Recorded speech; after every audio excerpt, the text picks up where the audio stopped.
Hello friends, welcome to grow Malayalam YouTube channel. എന്തുകൊണ്ടാണ് നമ്മൾ invest ചെയ്യേണ്ടത്, അല്ലെങ്കിൽ സ്റ്റോക്ക് മാർക്കറ്റിൽ ഇൻവെസ്റ്റ് ചെയ്യുന്നത് കൊണ്ടുണ്ടാകുന്ന പ്രയോജനങ്ങൾ എന്തൊക്കെയെന്നുള്ളതാണ് ഇന്നത്തെ വീഡിയോയിൽ നമ്മൾ ഡിസ്കസ് ചെയ്യാൻ പോകുന്നത്.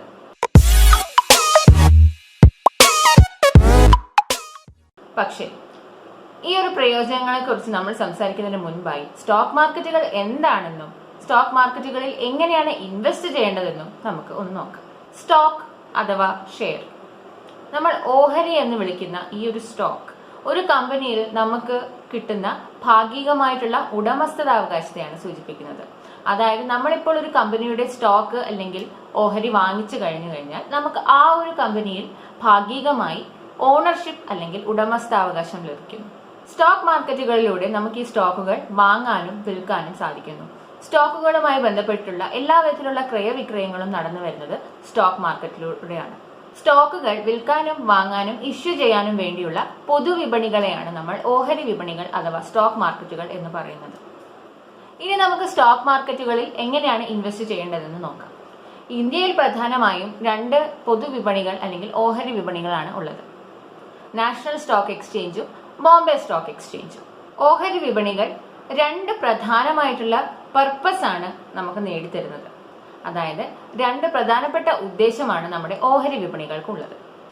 ഓഹരി വിപണികളുടെ ഒന്നാമത്തെ ഉദ്ദേശം എന്താണെന്ന് വെച്ചാൽ കമ്പനികൾക്ക് ആവശ്യമായ ഫണ്ട്സ് പ്രൊവൈഡ് ചെയ്യുക എന്നുള്ളതാണ്. എങ്ങനെയാണ് അത് സാധ്യമാകുന്നത്? അതായത് കമ്പനികൾ സ്റ്റോക്ക് മാർക്കറ്റിൽ സ്റ്റോക്സ് ഇഷ്യൂ ചെയ്യുമ്പോൾ പൊതുജനങ്ങൾ അവ വാങ്ങുന്നു. പൊതുജനങ്ങൾ ഈ സ്റ്റോക്സ് വാങ്ങുമ്പോൾ അവർ ആ വെക്കുന്ന പൈസ, അവർ ഇൻവെസ്റ്റ് ചെയ്യുന്ന ആ ഒരു പണം കമ്പനികളിലേക്ക് പോകുന്നു. ഈ ഒരു പണം ഉപയോഗിച്ച് കമ്പനികൾക്ക് അവരുടെ ആ ബിസിനസ് എക്സ്പാൻഷനും അവരുടെ ഇപ്പോൾ നടന്നു വന്നുകൊണ്ടിരിക്കുന്ന ബിസിനസ് അവർക്ക് വികസിപ്പിച്ചെടുക്കാനും അവർക്ക് കൂടുതൽ ലാഭങ്ങൾ ഉണ്ടാക്കാനും സാധിക്കുന്നു. ഇതാണ് സ്റ്റോക്ക് മാർക്കറ്റിന്റെ ഒരു ലക്ഷ്യം. മറ്റൊരു ലക്ഷ്യം എന്താണെന്നല്ലേ? സ്റ്റോക്ക് മാർക്കറ്റുകളിൽ ഇൻവെസ്റ്റ് ചെയ്യുന്ന ഇൻവെസ്റ്റേഴ്സിന് നേട്ടം ഉണ്ടാക്കി കൊടുക്കുക എന്നതും സ്റ്റോക്ക് മാർക്കറ്റുകളുടെ ലക്ഷ്യമാണ്. സ്റ്റോക്ക് മാർക്കറ്റിൽ ഇൻവെസ്റ്റ് ചെയ്യുന്ന നിക്ഷേപകർക്ക് രണ്ട് വിധത്തിലാണ് സ്റ്റോക്കിൽ ഇൻവെസ്റ്റ് ചെയ്യുന്നത് കൊണ്ട് ലാഭം ഉണ്ടാകുന്നത്. ഒന്നാമത്തെ വഴി എന്താണെന്ന് വെച്ച് കഴിഞ്ഞാൽ, നിക്ഷേപകർ ഒരു ഡെറ്റ് ഫണ്ടിൽ ഇൻവെസ്റ്റ് ചെയ്യുമ്പോൾ അവർക്ക് ഒരു റെഗുലർ പീരീഡ്, അതായത് അത് മന്ത്ലി ആവാം അല്ലെങ്കിൽ ഇയർലി ആവാം, ആ കരാർ അനുസരിച്ചിട്ടുള്ള ആ ഒരു കാലയളവിനുള്ളിൽ എപ്പോഴും അവർക്ക് ഡിവിഡൻഡ് പേയ്മെന്റ്സ് ലഭിക്കുന്നു. അതായത് ഡെറ്റ് ഫണ്ടിന് ഇൻവെസ്റ്റ് ചെയ്തിട്ടുള്ള നിക്ഷേപകർക്കെല്ലാം ഒരു നിശ്ചിത കാലയളവിനുള്ളിൽ ഡിവിഡൻഡ് കിട്ടുന്നു. അതായത് നമ്മളൊരു ഫിക്സ്ഡ് ഡെപ്പോസിറ്റ് ചെയ്ത് കഴിഞ്ഞാൽ നമുക്ക് എല്ലാ മാസവും ഇൻട്രസ്റ്റ് കിട്ടുന്നത് പോലെ നമ്മൾ ഡെറ്റ് ഫണ്ടിൽ ഇൻവെസ്റ്റ് ചെയ്ത് കഴിഞ്ഞാൽ നമുക്ക് ഡിവിഡൻഡ് പേയ്മെന്റ് നിശ്ചിത കാലയളവിൽ കിട്ടുന്നു. അതാണ് സ്റ്റോക്ക് മാർക്കറ്റ് വഴി വരുമാനം ഉണ്ടാക്കാനുള്ള ഒരു മാർഗം. ഇനി സ്റ്റോക്ക് മാർക്കറ്റ് വഴി നിക്ഷേപകർ പണം കൊയ്യുന്ന വേറൊരു മാർഗമുണ്ട്. അതിങ്ങനെയാണ്. അതായത് ഒരു സ്റ്റോക്ക് അപ്പോഴുള്ള ഒരു നിശ്ചിത വിലയിൽ അവർ വാങ്ങിക്കഴിഞ്ഞാൽ ഈ സ്റ്റോക്കിന്റെ വില കൂടുമ്പോൾ ആ സ്റ്റോക്ക് വിറ്റ് കഴിഞ്ഞാൽ അവർക്ക് ആ ഒരു ട്രാൻസാക്ഷനിൽ നിന്നും ലാഭം കിട്ടുന്നു. ഉദാഹരണത്തിന് 10 രൂപ വിലയുള്ളപ്പോൾ ഒരു സ്റ്റോക്ക് വാങ്ങി എന്ന് വിചാരിക്കുക. ഈ ഒരു സ്റ്റോക്കിന് 15 രൂപ ആയപ്പോൾ ഈ ഒരു സ്റ്റോക്ക് വിൽക്കുന്നു. അപ്പോൾ നമുക്ക് കിട്ടുന്ന ലാഭം എന്ന് പറയുന്നത് 5 രൂപയാണ്, അല്ലെ? ഒന്ന് ആലോചിച്ച് നോക്കൂ. 10 രൂപയുള്ളപ്പോൾ നമ്മൾ 10 സ്റ്റോക്സ് വാങ്ങിച്ചു കഴിഞ്ഞാൽ, അതായത് 100 രൂപ കൊടുത്ത് നമ്മൾ 10 സ്റ്റോക്സ് വാങ്ങിച്ചു കഴിഞ്ഞാൽ ഈ ഒരു സ്റ്റോക്ക് നമ്മൾ 15 രൂപയാകുന്ന സമയത്ത് വിറ്റ് കഴിഞ്ഞാൽ നമുക്ക് 150 രൂപ കിട്ടും. അപ്പൊ നമുക്കുണ്ടാകുന്ന ലാഭം എന്ന് പറയുന്നത് 50 രൂപയാണ്. ഇതുപോലെ നമ്മൾ ഈ 10 രൂപ ഉള്ളപ്പോൾ നമ്മൾ 100 സ്റ്റോക്സും 1000 സ്റ്റോക്സും വാങ്ങിക്കുകയാണെങ്കിൽ ഒന്ന് ആലോചിച്ച് നോക്കൂ നമുക്ക് എത്രമാത്രം ലാഭം കിട്ടുമെന്ന്. ഈ ഒരു വഴിയിലൂടെയാണ് ഇൻവെസ്റ്റേഴ്സ് എല്ലാവരും ലാഭം ഉണ്ടാക്കുന്നത്. അതുകൊണ്ടാണ് സ്റ്റോക്ക് മാർക്കറ്റിൽ ഇൻവെസ്റ്റ് ചെയ്യുന്നത് വളരെയധികം ലാഭകരമാണെന്നും പറയുന്നു. ഇന്ത്യയിൽ സ്റ്റോക്ക് ട്രേഡിംഗ് നടത്താനായി പ്രധാനമായും രണ്ട് മാർക്കറ്റുകളാണുള്ളത്. അതായത് രണ്ട് ഓഹരി വിപണികളാണ് ഇന്ത്യയിലുള്ളത്. അതിന്റെ പേര് നാഷണൽ സ്റ്റോക്ക് എക്സ്ചേഞ്ച് എന്നും ബോംബെ സ്റ്റോക്ക് എക്സ്ചേഞ്ചുമാണ്. നിങ്ങൾ NSE എന്നും BSE എന്നും കേട്ട് കാണും, അല്ലെ? ഇവയാണ് ആ ഒരു ഓഹരി വിപണികൾ. ഈ വിപണിയിൽ എങ്ങനെയാണ് നമ്മൾ ട്രേഡിംഗ് നടക്കുന്നത്, അല്ലെങ്കിൽ നമ്മൾ സ്റ്റോക്സിൽ എങ്ങനെയാണ് ഈ വിപണികളിലൂടെ ഇൻവെസ്റ്റ് ചെയ്യേണ്ടത് എന്നാണ് അടുത്ത ചോദ്യം, അല്ലെ? അതിനുള്ള ഉത്തരമാണ് നമ്മുടെ ഡെപ്പോസിറ്ററി പാർട്ടിസിപ്പന്റ്. സ്റ്റോക്ക് മാർക്കറ്റിൽ ഇൻവെസ്റ്റ് ചെയ്യാൻ അല്ലെങ്കിൽ ഈ ഒരു ബിസിനസ്സിൽ നിങ്ങൾക്ക് പാർട്ടിസിപ്പേറ്റ് ചെയ്യണമെങ്കിൽ നിങ്ങൾക്ക് ചേരുന്ന ഒരു ഡെപ്പോസിറ്ററി പാർട്ടിസിപ്പന്റിനെ തിരഞ്ഞെടുക്കണം. ആ ഡെപ്പോസിറ്റ് പാർട്ടിസിപ്പന്റ് വഴി നിങ്ങൾ ഒരു ഡിമാറ്റ് അക്കൗണ്ടും ട്രേഡിംഗ് അക്കൗണ്ടും ഓപ്പൺ ചെയ്യുന്നു. ഈ ഡിമാറ്റ് അക്കൗണ്ടും ട്രേഡിംഗ് അക്കൗണ്ടും തുറക്കുക വഴി നിങ്ങൾക്ക് വീട്ടിലിരുന്നു കൊണ്ട് തന്നെ നിങ്ങളുടെ ഇൻവെസ്റ്റ്മെന്റ്സും, അതായത് നിങ്ങളുടെ ഇൻവെസ്റ്റിങ്ങും അതുപോലെ ബൈയിങ്ങും സെല്ലിങ്ങും ഒക്കെ നിങ്ങൾക്ക് നോക്കാൻ സാധിക്കും. നിങ്ങൾക്ക് വീട്ടിലിരുന്നു കൊണ്ട് തന്നെ നിങ്ങളുടെ ഡിമാറ്റ് അക്കൗണ്ടിൽ ട്രാൻസാക്ഷൻസ് ചെയ്യാൻ സാധിക്കും. അതായത് വീട്ടിലിരുന്നു കൊണ്ട് തന്നെ നിങ്ങൾക്ക് സ്റ്റോക്സ് വാങ്ങാനും അതുപോലെ തന്നെ സ്റ്റോക്സ് വിൽക്കാനും സാധിക്കുന്നു ഈ ഡിമാറ്റ് അക്കൗണ്ട് വഴി. നിങ്ങൾക്ക് നിങ്ങളുടെ എല്ലാ ഇൻവെസ്റ്റ്മെന്റ്സും ഒരൊറ്റ പ്ലാറ്റ്ഫോമിൽ ഈ ഒരു ഡിമാറ്റ് അക്കൗണ്ടിലൂടെ കാണാനും അതുപോലെ തന്നെ നിങ്ങൾക്ക് കൺട്രോൾ ചെയ്യാനും സാധിക്കുന്നു. ഇപ്പോൾ നമ്മൾ സ്റ്റോക്ക് മാർക്കറ്റ് എന്താണെന്നും എങ്ങനെയാണ് സ്റ്റോക്ക് മാർക്കറ്റിൽ ഇൻവെസ്റ്റ് ചെയ്യേണ്ടതെന്നും നോക്കി. ഇനി നമുക്ക് സ്റ്റോക്ക് മാർക്കറ്റിൽ എന്തുകൊണ്ട് നമ്മൾ ഇൻവെസ്റ്റ് ചെയ്യണം, അല്ലെങ്കിൽ സ്റ്റോക്ക് മാർക്കറ്റിൽ ഇൻവെസ്റ്റ് ചെയ്യുന്നത് കൊണ്ട് നമുക്കുണ്ടാകുന്ന ഗുണങ്ങൾ എന്തൊക്കെയാണെന്ന് നോക്കാം. ഇനി നമുക്ക് സ്റ്റോക്ക് മാർക്കറ്റിൽ ഇൻവെസ്റ്റ് ചെയ്യാനുള്ള കാരണങ്ങൾ എന്തൊക്കെയാണെന്ന് നോക്കാം. എന്തുകൊണ്ടൊക്കെ കാരണങ്ങൾ കൊണ്ടാണ് നമ്മൾ സ്റ്റോക്ക് മാർക്കറ്റിൽ ഇൻവെസ്റ്റ് ചെയ്യണം എന്ന് പറയുന്നത്. ആദ്യമായി നമുക്ക് ഹിസ്റ്റോറിക്കൽ റിട്ടേൺസ് എന്താണെന്ന് നോക്കാം. ഹിസ്റ്റോറിക്കൽ റിട്ടേൺസ് എന്ന് വെച്ചാൽ മറ്റൊന്നുമല്ല, സ്റ്റോക്ക് മാർക്കറ്റ് വളർച്ചയുടെ, അതായത് സ്റ്റോക്ക് മാർക്കറ്റ് നമുക്ക് തരുന്ന പ്രോഫിറ്റ്സിന്റെ ആ ഒരു ട്രെൻഡ് നമ്മളൊരു കുറച്ച് വർഷത്തേക്കുള്ളത് താരതമ്യപ്പെടുത്തി നോക്കുന്നു, അത്രമാത്രം. നമുക്ക് എല്ലാവർക്കും അറിയാം നിഫ്റ്റി 50 എന്ന് സ്റ്റോക്ക് ഇൻഡെക്സ് ആണ്. എന്താണ് സ്റ്റോക്ക് ഇൻഡെക്സ്? സ്റ്റോക്ക് ഇൻഡെക്സ് എന്ന് വെച്ചാൽ മറ്റൊന്നുമല്ല, സ്റ്റോക്ക് മാർക്കറ്റിന്റെ തന്നെ ഒരു മിനിയേച്ചർ ഫോമാണ് നമ്മുടെ സ്റ്റോക്ക് ഇൻഡെക്സ്. നിഫ്റ്റി 50യിൽ 50 കമ്പനികളുടെ സ്റ്റോക്ക് ഇൻഡെക്സ് ആണ് നമുക്ക് കാണാൻ സാധിക്കുക. അതായത് നിഫ്റ്റി 50യിൽ 50 കമ്പനികൾ ഉൾപ്പെട്ടിട്ടുണ്ട്. ഈ കമ്പനികളെല്ലാം തന്നെ വ്യത്യസ്തമായിട്ടുള്ള ഇൻഡസ്ട്രിയിൽ നിന്നുള്ളവയാണ്. നിഫ്റ്റി 50യുടെ കഴിഞ്ഞ 10 വർഷത്തെ കോമ്പൗണ്ടഡ് ആനുവൽ റിട്ടേൺ നോക്കുകയാണെങ്കിൽ 9.39% ആണെന്ന് കാണാൻ സാധിക്കും. ഇതേ കോമ്പൗണ്ടഡ് ആനുവൽ റിട്ടേൺ കഴിഞ്ഞ 25 വർഷമായിട്ട് നമ്മൾ ആ ഒരു ട്രെൻഡ് നോക്കുകയാണെങ്കിൽ നമുക്കവിടെ 11.32% എന്ന് കാണാൻ സാധിക്കും.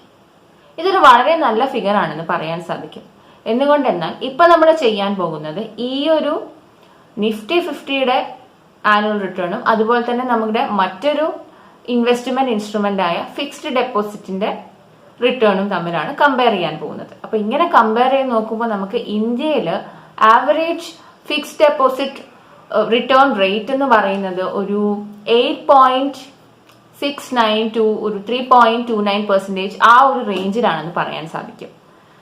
ആവറേജ് ആയിട്ട് നമ്മൾ നോക്കുകയാണെങ്കിൽ, അതായത് കഴിഞ്ഞ 25 വർഷമായിട്ട് നമുക്ക് ആവറേജ് ആയിട്ട്, അതായത് ശരാശരിയിൽ നമ്മൾ എടുത്ത് നോക്കുകയാണെങ്കിൽ നമുക്ക് കാണാൻ സാധിക്കുക ഫിക്സ്ഡ് ഡെപ്പോസിറ്റിന്റെ റേറ്റ് എന്ന് പറയുന്നത് ഒരു 6.39% എന്നൊക്കെ നമുക്ക് കാണാൻ സാധിക്കും. അപ്പോൾ ഈ ഒരു സ്റ്റോക്ക് മാർക്കറ്റിന്റെയും അതായത് നിഫ്റ്റി 50യുടെയും അതുപോലെ തന്നെ നമ്മുടെ ഫിക്സ്ഡ് ഡെപ്പോസിറ്റ് റേറ്റ്സിന്റെ ഈ ഒരു ട്രെൻഡും നോക്കിക്കഴിഞ്ഞാൽ നമുക്ക് ഇതിന്റെ ഈ ഒരു റിട്ടേൺ റേറ്റിലുള്ള ഡിഫറൻസ് നമുക്ക് കാണാൻ സാധിക്കും. അപ്പൊ അത് നോക്കുമ്പോൾ നമുക്ക് എന്താണ് കാണാൻ സാധിക്കുന്നത് വെച്ച് കഴിഞ്ഞാൽ നമ്മുടെ സ്റ്റോക്സിൽ തന്നെയാണ് ആ ഒരു ഡിഫറൻസ് നമുക്ക് നന്നായിട്ട് കാണാൻ സാധിക്കും. അതായത് സ്റ്റോക്ക് മാർക്കറ്റ് ആണ് കുറച്ചും കൂടെ മെച്ചപ്പെട്ട റിട്ടേൺ റേറ്റ് നമുക്ക് തരുന്നതെന്ന് നമുക്ക് പറയാൻ സാധിക്കും. അടുത്തതായിട്ട് നമുക്ക് പവർ ഓഫ് കോമ്പൗണ്ടിങ് എന്താണെന്ന് നോക്കാം. നമ്മൾ എല്ലാവരും ചെറിയ ക്ലാസ്സിൽ പഠിച്ചിട്ടുള്ള ഒരു കോൺസെപ്റ്റ് ആണ് കോമ്പൗണ്ട് ഇൻട്രസ്റ്റ്, അല്ലെ? സിമ്പിൾ ഇൻട്രസ്റ്റും കോമ്പൗണ്ട് ഇൻട്രസ്റ്റും. അപ്പൊ ഇവിടെ നമുക്ക് കോമ്പൗണ്ടിങ് എന്താണെന്ന് നോക്കാം. കോമ്പൗണ്ടിങ്ങിൽ നമുക്ക് എപ്പോഴും കാണാൻ സാധിക്കുക നമ്മൾ ഉണ്ടാക്കിയെടുക്കുന്ന ആ ഒരു വെൽത്ത് എക്സ്പൊണൻഷ്യലി, അതായത് ക്രമാതീതമായി വർദ്ധിക്കുന്നു എന്നതാണ് നമുക്ക് കാണാൻ സാധിക്കുക. എപ്പോഴും വെൽത്ത് ജനറേഷനിൽ ഈ ഒരു കാര്യം വളരെ വളരെ പ്രധാനമാണ്. എപ്പോഴും നമ്മൾ ഒരു ഇൻവെസ്റ്റ്മെന്റ് ഓപ്ഷൻ ചൂസ് ചെയ്യുമ്പോൾ, അതായത് നമ്മൾ ഒരു നിക്ഷേപകത്തിനുള്ള ഒരു ഓപ്ഷൻ നമ്മൾ തിരഞ്ഞെടുക്കുമ്പോൾ നമ്മൾ എപ്പോഴും ഈ ഒരു കോമ്പൗണ്ടിങ് എന്ന ഈ ഒരു കാര്യം എപ്പോഴും ശ്രദ്ധിക്കണം. നമ്മുടെ ഇൻവെസ്റ്റ്മെന്റ്സ് എല്ലാം നമുക്ക് ഒരുപാട് കാലത്തേക്ക് മെയിൻറ്റെയിൻ ചെയ്ത് കൊണ്ടുപോകാൻ സാധിക്കുകയാണെങ്കിൽ നമുക്ക് ഉണ്ടാക്കാനുള്ള നേട്ടം എന്ന് പറയുന്നത് വളരെ വളരെ വലുതാണ്. അതായത് നമ്മുടെ ഇൻവെസ്റ്റ്മെന്റ്സ് എല്ലാം ക്രമാതീതമായി വളരും എന്നതുകൊണ്ട് തന്നെ നമുക്ക് ഉണ്ടാകാൻ പോകുന്ന നേട്ടവും വളരെ വളരെ കൂടുതലായിരിക്കും. ഇനി ഈ ഒരു കാര്യം ഒരു ചെറിയ ഉദാഹരണത്തിലൂടെ നിങ്ങൾക്ക് പറഞ്ഞു തരാം. നമ്മൾ എല്ലാ മാസവും 10,000 രൂപ ഇൻവെസ്റ്റ് ചെയ്യുന്നു എന്ന് വിചാരിക്കാം.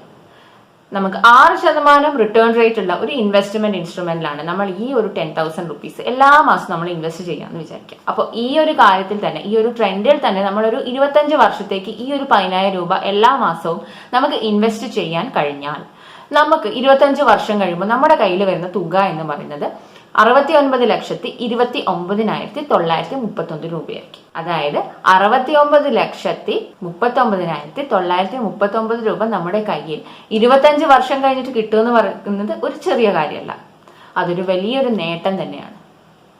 ഇനി വേറൊരു ഉദാഹരണം തരാം.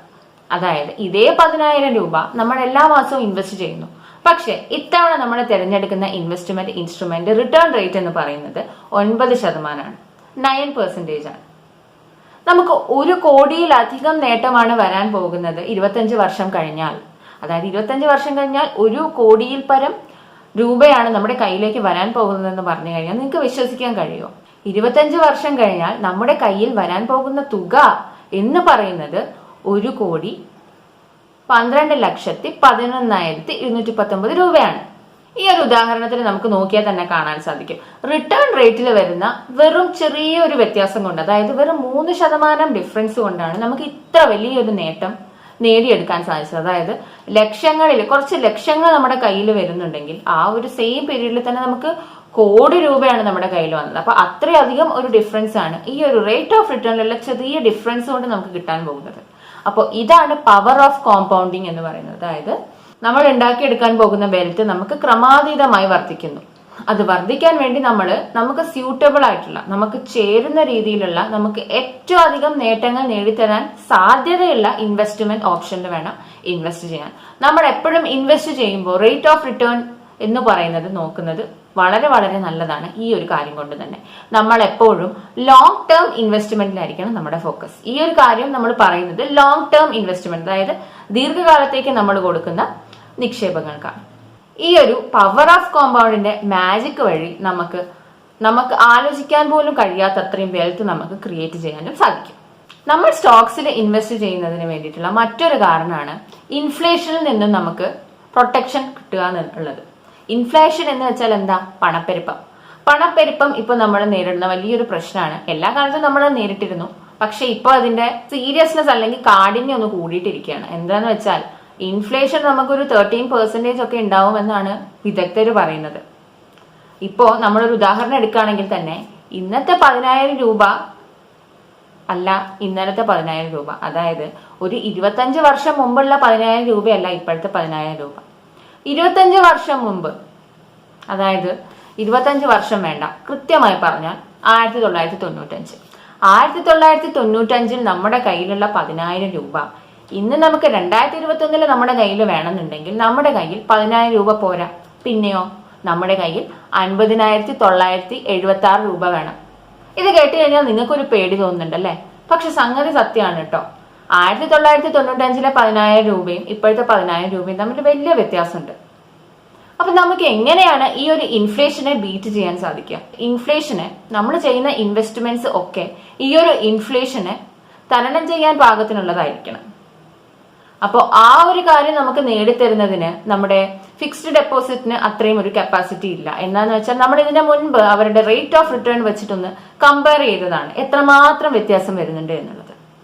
ഈ ഒരു കാര്യം നോക്കുമ്പോൾ നമുക്ക് സ്റ്റോക്സിൽ ഇൻവെസ്റ്റ് ചെയ്യുക എന്നുള്ളത് വളരെ വളരെ പ്രാധാന്യമുള്ളതും വളരെ വളരെ നമ്മൾ നോക്കി വിലയിരുത്തേണ്ട ഒരു കാര്യം കൂടിയാണ്. നമ്മൾ ഇൻഫ്ലേഷൻ എന്നുള്ളത് കൺസിഡർ ചെയ്യുമ്പോൾ നമുക്ക് കാണാൻ സാധിക്കും സ്റ്റോക്ക് മാർക്കറ്റിൽ ഇൻവെസ്റ്റ് ചെയ്യുക എന്നത് മാത്രമാണ് ഈ ഒരു പണപ്പെരുപ്പത്തിനെ തടുക്കാനുള്ള ഒരേ ഒരു ഓപ്ഷൻ. ഇനി നമുക്ക് സ്റ്റോക്കിൽ ഇൻവെസ്റ്റ് ചെയ്യാൻ വേണ്ടിയിട്ടുള്ള മറ്റൊരു രസകരമായ കാരണത്തെക്കുറിച്ച് പറയാം. എന്തായിരിക്കും അത്? അത് മറ്റൊന്നുമല്ല, റിട്ടയർമെന്റ് പ്ലാനിങ്. ഇപ്പോ നമ്മളിൽ പലരും തന്നെ പലതരത്തിലുള്ള ജോലികളും ചെയ്യുന്നവരാണ്. പലരും പബ്ലിക് സെക്ടർ കമ്പനീസിലും അതുപോലെ തന്നെ സ്വകാര്യ സ്ഥാപനങ്ങളിലും ഒക്കെ ജോലി നോക്കുന്നു. ഇപ്പൊ നമുക്ക് എല്ലാ മാസവും മുടങ്ങാതെ കൈ കിട്ടുന്ന ഒരു സാധനമുണ്ട്, ശമ്പളം. പക്ഷെ ഒന്ന് ആലോചിച്ച് നോക്കൂ, നമ്മൾ റിട്ടയർ ചെയ്ത് കഴിഞ്ഞാൽ ഈ ഒരു ശമ്പളം എന്ന് പറയുന്ന ഈ ഒരു ക്യാഷ് ഫ്ലോ നമുക്ക് അവിടെ നഷ്ടപ്പെടുകയാണ്. അതായത് റിട്ടയർ ആയി കഴിഞ്ഞാൽ നമ്മുടെ ജീവിതം മുന്നോട്ട് കൊണ്ടുപോകാന്നുള്ളത് തന്നെ നമുക്ക് വലിയൊരു കാര്യമായി മാറും. ഇതിനെ തരണം ചെയ്യാൻ വേണ്ടി നമുക്ക് ചെയ്യാൻ പറ്റുന്ന ഒരു പ്രതിവിധിയുണ്ട്. എന്താണെന്ന് വെച്ച് കഴിഞ്ഞാൽ ഇപ്പോഴേ ഇൻവെസ്റ്റ് ചെയ്ത് തുടങ്ങാം. ഇപ്പോഴേ നമ്മൾ ഇൻവെസ്റ്റ് ചെയ്ത് കഴിഞ്ഞാൽ നമ്മൾ റിട്ടയർ ആവുമ്പോഴത്തേക്കും നമ്മുടെ കയ്യിൽ നമുക്ക് ആവശ്യമുള്ള തുക കയ്യിൽ വരും. അതെങ്ങനെയാണെന്ന് നോക്കാം. നമ്മൾ ഈ ലോങ് ടേമിലേക്ക് ഇൻവെസ്റ്റ് ചെയ്യുമ്പോൾ നമ്മൾ ഇൻവെസ്റ്റ് ചെയ്ത നമ്മുടെ ഇൻവെസ്റ്റ്മെന്റ്സ് ഒക്കെ തന്നെ വളരെയധികം വോളറ്റിലിറ്റിയോടെയാണ് കയറി ഇറങ്ങി പോകുന്നത്.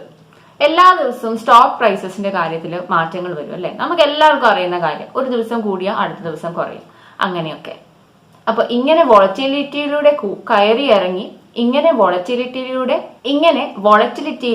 കയറി ഇറങ്ങി വരുന്ന ഈ നമ്മുടെ ഇൻവെസ്റ്റ്മെന്റ്സ് വളരെയധികം നല്ലൊരു റിട്ടേൺസ് ആണ് നമുക്ക് ലോങ് ടേമിൽ തരാൻ പോകുന്നത്. അപ്പോ റിട്ടയർമെന്റ് പ്ലാനിങ്ങിന് വേണ്ടി ലോങ് ടേമിലേക്ക് വേണ്ടി ഇൻവെസ്റ്റ് ചെയ്യുക എന്നുള്ളത് തന്നെയാണ് നമുക്ക് റിട്ടയർമെന്റിന് ശേഷവും നമുക്ക് ആവശ്യമുള്ള റിസോഴ്സസ് നമ്മുടെ കയ്യിൽ ഉണ്ടാവും എന്നത് ഉറപ്പ് വരുത്താനുള്ള ഏറ്റവും നല്ല മാർഗം. നമ്മൾ ലോങ് ടേമിലേക്ക് ഇൻവെസ്റ്റ് ചെയ്യുമ്പോൾ നമ്മൾ ഷോർട്ട് ടേമിൽ നമ്മൾ നേരിടുന്ന ഈ ഒരു മാർക്കറ്റിൽ ഉണ്ടാവുന്ന ഇടിവും അതുപോലെ തന്നെ മാർക്കറ്റിൽ വലിയ രീതിയിൽ ഉണ്ടാവുന്ന ഫ്ലക്ച്വേഷൻസും ഒന്നും നമ്മൾ കണ്ട് പേടിക്കാൻ പാടില്ല എന്നുള്ളത് വളരെ വളരെ പ്രധാനപ്പെട്ട ഒരു കാര്യമാണ്. ഇപ്പൊ തന്നെ നമുക്ക് ലേറ്റസ്റ്റ് ട്രെൻഡ് എടുത്ത് നോക്കാം. ഈ ഒരു പാൻഡമിക്കിന്റെ സമയത്ത് വളരെയധികം ഫ്ലക്ച്വേഷനിലൂടെയാണ് നമ്മുടെ മാർക്കറ്റ് എല്ലാം കടന്നുപോയത്. നമുക്ക് നിഫ്റ്റിയുടെ കാര്യം തന്നെ എടുക്കാം.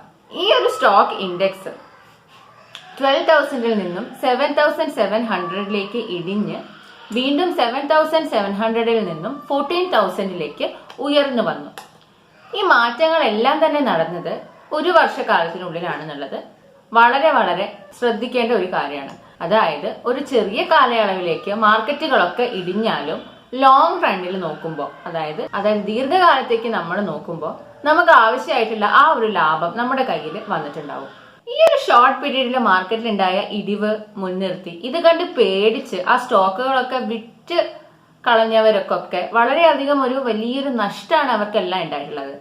എന്താന്ന് വെച്ച് കഴിഞ്ഞാൽ കുറച്ചു കാലം കഴിഞ്ഞപ്പോൾ നിഫ്റ്റി വീണ്ടും അതിന്റെ ആ ഒരു പവർ റീഗെയിൻ ചെയ്തതായിട്ട് നമുക്ക് കാണാൻ സാധിക്കും. അതായത് 12,000 ഇരുന്നപ്പോ കയ്യിൽ സ്റ്റോക്സ് ഹോൾഡ് ചെയ്യുന്നവരൊക്കെ 7,700 ഇടിഞ്ഞു വന്നപ്പോ ഈ സ്റ്റോക്ക് ഒക്കെ വിറ്റ് കളയുകയും അതുപോലെ തന്നെ ഈ നിഫ്റ്റി 14,000 ഉയർന്നപ്പോ ഈ വിറ്റവരുടെ കയ്യിലൊന്നും സ്റ്റോക്സ് ഇല്ലാത്തത് കാരണം അവർക്ക് കാര്യമായിട്ടുള്ള ലാഭമൊന്നും ഉണ്ടായിട്ടില്ല. എന്നാൽ മറ്റു ചിലരുണ്ട് ഈ സ്റ്റോക്ക് മാർക്കറ്റ് 7,700 ഇടിഞ്ഞപ്പോഴും അവർ വളരെ വിഗറസ് ആയിട്ട് വീണ്ടും സ്റ്റോക്സ് വാങ്ങിക്കൊണ്ടേയിരുന്നു. സ്റ്റോക്ക് മാർക്കറ്റ് റിവൈവ് ചെയ്യും എന്ന് അവർക്ക് ഉറപ്പുള്ളത് കൊണ്ടാണ് അവർ അങ്ങനെ ചെയ്തത്. അങ്ങനെ ചെയ്തവരെല്ലാം വളരെ നല്ലൊരു ഇൻവെസ്റ്റ്മെന്റ് ഡിസിഷനാണ് അവരുടെ ലൈഫിൽ എടുത്തതെന്ന് നമുക്ക് പറയാൻ സാധിക്കും. ഈ ഒരു വോളറ്റിലിറ്റി നമ്മൾ ലോങ് ടേമിലേക്ക് ഇൻവെസ്റ്റ് ചെയ്യുമ്പോൾ ഇത് കണ്ട് പേടിക്കാനുള്ള ഒരു അവസരം നമുക്ക് ഉണ്ടാവരുത്. നമ്മൾ വളരെ ശ്രദ്ധിച്ച് മാത്രം മുന്നോട്ട് പോകണം. സ്റ്റോക്സിൽ ഇൻവെസ്റ്റ് ചെയ്യാനുള്ള മറ്റൊരു കാരണം എന്താണെന്ന് വെച്ചാൽ നമ്മുടെ ഇൻവെസ്റ്റ്മെന്റ്സ് ഒക്കെ നമുക്ക് ഡൈവേഴ്സിഫൈ ചെയ്യാൻ സാധിക്കും എന്നത് തന്നെ. എന്താണ് ഡൈവേഴ്സിഫിക്കേഷൻ അഥവാ വൈവിധ്യവൽക്കരണം എന്ന് നോക്കാം. നിങ്ങളിൽ ആരെങ്കിലും ഒരു ഫിക്സ്ഡ് ഡെപ്പോസിറ്റിലോ അല്ലെങ്കിൽ ഒരു ഡെറ്റ് ഫണ്ടിലോ ഇൻവെസ്റ്റ് ചെയ്തിട്ടുണ്ടെങ്കിൽ ഗോൾഡിൽ ഇൻവെസ്റ്റ് ചെയ്യുക എന്നുള്ളത് നിങ്ങളെ സംബന്ധിച്ചിടത്തോളം ഒരു നല്ല ഓപ്ഷനാണ്. ഇങ്ങനെ ഇൻവെസ്റ്റ് ചെയ്യുന്നത് വഴി നമുക്ക് നമ്മുടെ ഇൻവെസ്റ്റ്മെന്റിൽ ഇൻവോൾവ് ആയിട്ടുള്ള റിസ്ക് കുറയ്ക്കാൻ സാധിക്കും. എങ്ങനെയാണെന്നല്ലേ, നമുക്ക് പണം ഉണ്ടാക്കാനുള്ള മാർഗങ്ങൾ കൂടുന്തോറും അതിൻ്റെ അകത്ത് ഇൻവോൾവ് ആയിട്ടുള്ള റിസ്ക് കുറഞ്ഞു വരും എന്നത് തന്നെ. ഇപ്പൊ ഉദാഹരണത്തിന് നമുക്കിപ്പോ ഈ ഒരു കാലഘട്ടത്തിൽ ഈ ഒരു കോവിഡ് കാലഘട്ടത്തിൽ നടന്ന ഒരു കാര്യം തന്നെ ഉദാഹരണമായിട്ട് എടുക്കാം. സ്റ്റോക്ക് മാർക്കറ്റ് ഇടിഞ്ഞാൽ തന്നെ ആ വരുന്ന ആ ഒരു ഇടിവ് കൊണ്ടുണ്ടായ നഷ്ടം നമുക്ക് സ്വർണത്തിൽ ഉണ്ടാകുന്ന ആ ഒരു വില കയറ്റത്തിലൂടെ നമുക്ക് കോമ്പൻസേറ്റ് ചെയ്യാൻ സാധിക്കും. നമുക്കതൊന്ന് നിവർത്തി വരാൻ സാധിക്കും. അപ്പോൾ ഇങ്ങനെയൊക്കെയാണ് നമുക്ക് സ്റ്റോക്ക് മാർക്കറ്റിൽ ഇൻവെസ്റ്റ് ചെയ്യുന്നത് വഴി നമ്മുടെ ഇൻവെസ്റ്റ്മെന്റ് വളരെയധികം ഡൈവേഴ്സിഫൈ ചെയ്ത് നമ്മുടെ ഇൻവെസ്റ്റ്മെന്റിൽ ഉണ്ടാകുന്ന റിസ്ക് നമുക്ക് കൺട്രോൾ ചെയ്യാൻ സാധിക്കും.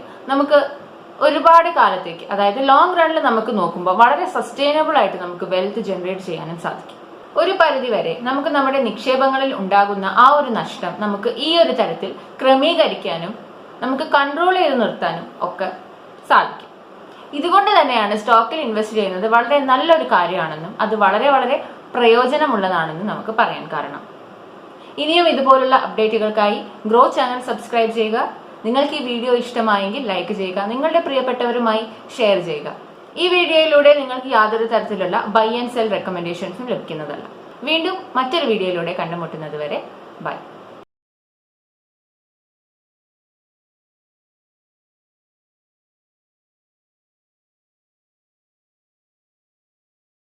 Investment in securities market are subject to market risks. Read all the related documents carefully before investing. Please read the risk disclosure documents carefully before investing in equity shares, derivatives, mutual fund, and or other instruments traded on the stock exchanges.